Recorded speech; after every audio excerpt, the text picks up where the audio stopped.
morning. I'm setting up my space here today, and I wanted to just do a short video. This is kind of my raw and real video.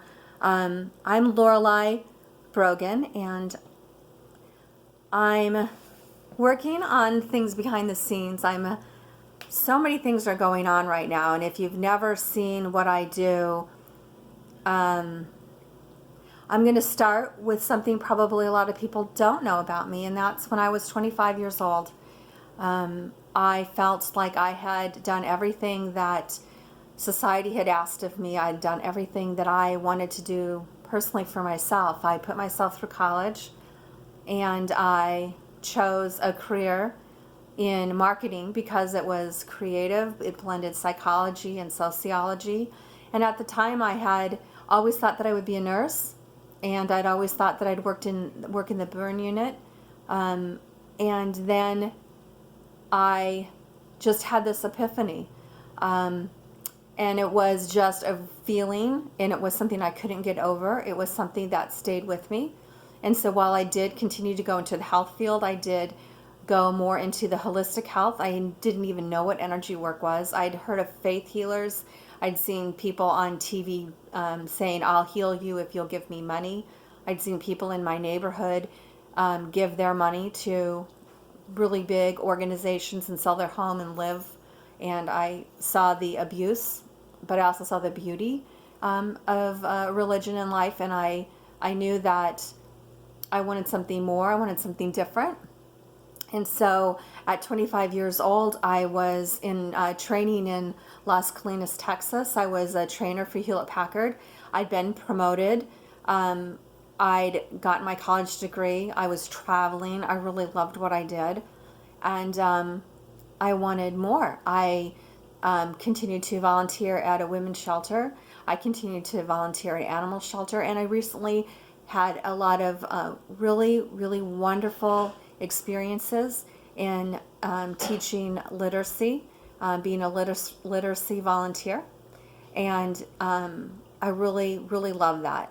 But I was at a point in my life when I realized there's still something more. And my mom recalls very vividly me calling her on the phone and saying, "Mom, it seems like there's more that you were supposed to share with me. Isn't there a book or something that you're supposed to hand to me? Isn't there more in life?"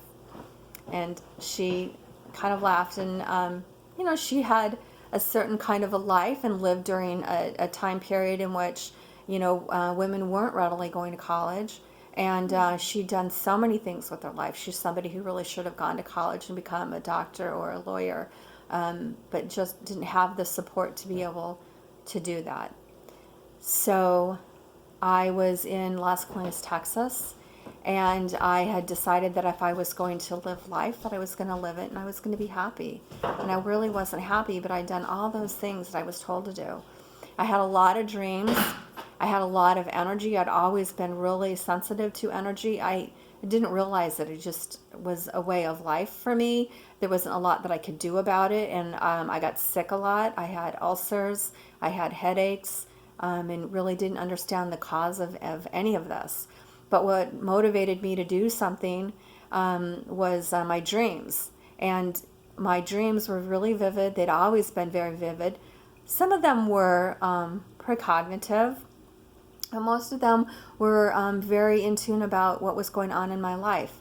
And so I took a class in applied metaphysics, mostly because it had dream interpretation. And I remember my very first class was we had gotten to the dream section of the class, and I remember so vividly, right, and so innocently saying, "I'm having these dreams of animals dying and of these out of control wildfires, and I want them to stop.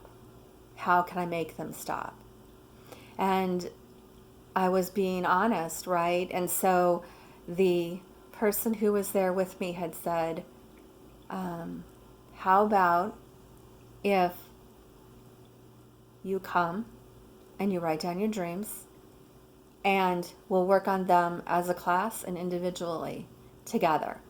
There's going to be some more books that you'll read about dreams, and if you'll have an open mind, and if you'll have the courage to write things down, I'm sure that you'll begin to see the messages and they won't be so traumatic for you.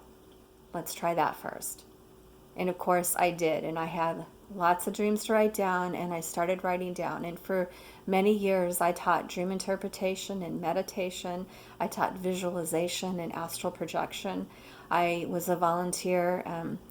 It was a volunteer position, so I had to have an outside job, but I mostly worked through different companies as a temp, right? And this is during the 90s, and I had a great time. But most of my life was spent in volunteering, running a spiritual center and teaching classes, and it involved in conscious community. It involved a part of that was as a director of a spiritual center. There was a number of major cities that I lived in, and I had the opportunity to go around and teach classes at adult education classes on dream interpretation and meditation.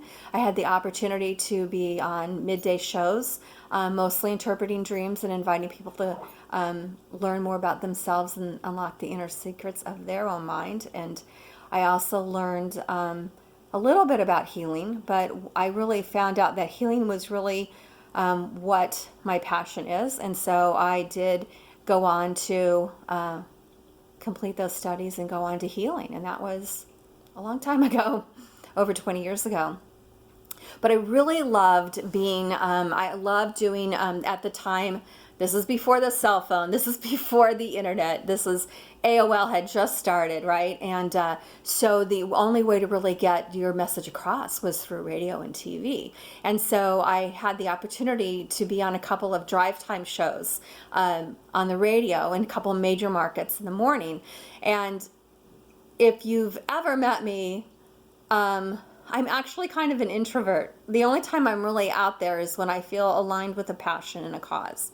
And my true nature is sensitive, right? And I enjoy being around other people who are sensitive, to people who are empathetic, people who are in their energy, because so much energy can be exchanged, right?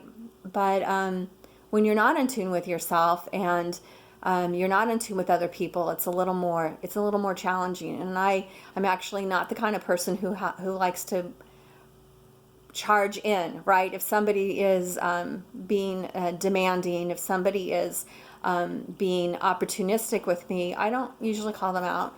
Actually, I just kind of make my plans and do the things I do, and I notice that they gravitate towards other people or towards other things.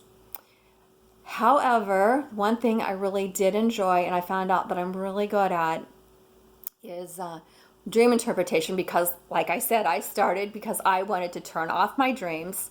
And so then I learned through experience and through listening to other people who did dreams on Drive Time Show, is I worked with the Drive Time crew, and they knew that I was the real deal, and they also could see my passion.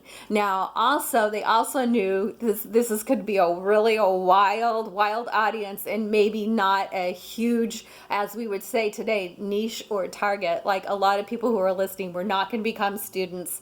But what we wanted to do was educate people about dreams, and if we could plant the seeds about paying attention to their dreams, then we knew we'd done something really well. So it wasn't so much marketing for the classes as it was awareness and education, and eventually those things did take root.